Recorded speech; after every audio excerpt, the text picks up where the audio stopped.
Look, I know this is almost boring, but the focus is not just on Daniel Andrews. Let me make a comment here that I made months ago. Why are we allowing or expecting governments to manage our health? I don't want Gladys Berejiklian or Scott Morrison or Anastasia Palaszczuk telling me how to stay alive. And this is the central issue here. These people are pretending to manage our health. What knowledge are they using that is superior to ours? Where's the evidence? Yesterday I raised a document from the government's own Department of Health, Epidemiology Report 22, the period ending August 2, which says, and I quote, comorbidities were common in those COVID-19 cases admitted to Australian hospitals, with 78% recording at least one of the specified comorbidities. Only 9% recorded no comorbidity. And it further said, the symptoms reported by COVID-19 cases in Australia are consistent with a mild respiratory infection in the majority of cases. There it is. 9% recorded no comorbidity. Even if we're up to 10%. That means if there are 770 deaths, only 77 have died from coronavirus alone. 77. And I repeat, we've got only 29 cases across Australia, serious or critical. And what have we got? An economy smashed. I met with New South Wales businessmen today. Why can't all businesses open up? Where's the scientific evidence to suggest they can't? Where on the figures is anyone at risk? Why can't we say to the public, you look after your own health? The old, the vulnerable, the elderly, the Indigenous, the people with comorbidities. Yes, we've got a hospital system to look after you. The rest, get on with your lives. Why do we have children locked up, unable to go to school? Why are 5.5 million Melburnians living like battery hens? 6.5 million Victorians paying for the stupidity and arrogance of Daniel Andrews. He should have resigned long ago if he had any decency. But this is the mess you get into if you allow politicians to control your lives. I don't. This has been badly managed and avoidable. Victoria has 89% of all the coronavirus deaths in Australia. 89%. 655 of the 675 were a direct result of what Terry McCrann calls today the criminal negligence of the quarantine debacle. So what do we have? Economic, financial, emotional and mental destruction. Andrews and a useless, silent and spineless cabinet have no ability to manage Victoria or Australia out of this mess. Where is the scientific proof that what Andrews is proposing is correct? A senior World Health Organization advisor is warning today that Victoria's targets for easing lockdown are, quote, very challenging. This is a bloke, Professor Fisher, who ran Singapore's successful COVID-19 program, and he said it's not clear why there need to be fewer than 5 daily infections before a curfew and stay-at-home restrictions in Melbourne could be lifted. World authorities have said, people like Professor Woolhouse from the University of Edinburgh, quote, lockdown was a panic measure.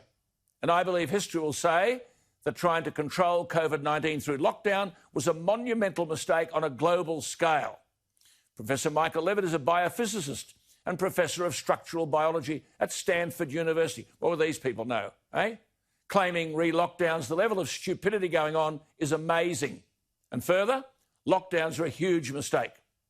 The World Health Organization, in an advisory last October, talked about pandemic responses, which were, quote, not recommended in any circumstance. Amongst them, border closures. What game are these governments playing? The Lancet magazine, quote, in our analysis, full lockdowns and widespread COVID testing were not associated with reductions in the number of critical cases or overall mortality. I mean, who else can we appeal to apart from the dumbbell politicians who are running this country? If it were a court of law, you'd simply say, produce the evidence. They don't have it. The Prime Minister himself is now saying lockdowns and borders are not signs of success in dealing with COVID-19. Prime Minister, you should have been saying that a long time ago and insisting it happened. When will we stop this nonsense and open up the country? It's no use parading New South Wales as the response model. Walk through the city of Sydney and see the devastation. I live in Macquarie Street, Sydney. You can't catch a taxi there because there's no business. There's no reason for the taxis to come. When will the Opera House ever open again? And now the alarmism and fear are such that research from the Australian Red Cross has found that 82% of Australians are worried about catching COVID-19. 18 to 34-year-olds are convinced they'll catch the virus. Yet only 14 deaths in nearly 8 months have been of people aged below 60. No deaths of people below the age of 30. The Prime Minister and Premiers need to disentangle themselves from this health bureaucracy. They've been wrong, wrong and wrong. And it's no use saying in New South Wales there's no curfew and shops are open and the economy's rebuilding. You talk to businesses. As I said, walk through the city of Sydney. The best you could say is that it's not as bad as Melbourne. Open the economy. Stop promoting fear. And if there are no constitutional options to take control of this mess now, before more people commit suicide, before more businesses go under, before more people join the millions who don't have a job, then call the Parliament together and pass appropriate legislation to open the country up. We are paying the price for bureaucratic and ministerial fear that was generated from the outset. Stop talking about the number of cases. Tell us how many of the people who tested positive are critical. And on those figures, across Australia today, 29. And here is Andrews saying for 5 million Melburnians, they'll remain, they'll stay at home, no education for the children, no business, locked at an 8 o'clock curfew at night until there are fewer than 5 cases detected a day on average for a fortnight. Well, there were 41 cases yesterday. Victorians are saying, when on earth will we get to 5? The current 14-day average is 101. And you'll stay living like battery hens until that average of 101 gets to 5. And that silly woman in Queensland, well, 2 of them, Jeanette Young and Anastasia Palaszczuk, and the opposition leader, agrees with them. The borders there will stay closed until they have 28 days without a case. Not without a serious case, without a case. 99% of the cases are mild.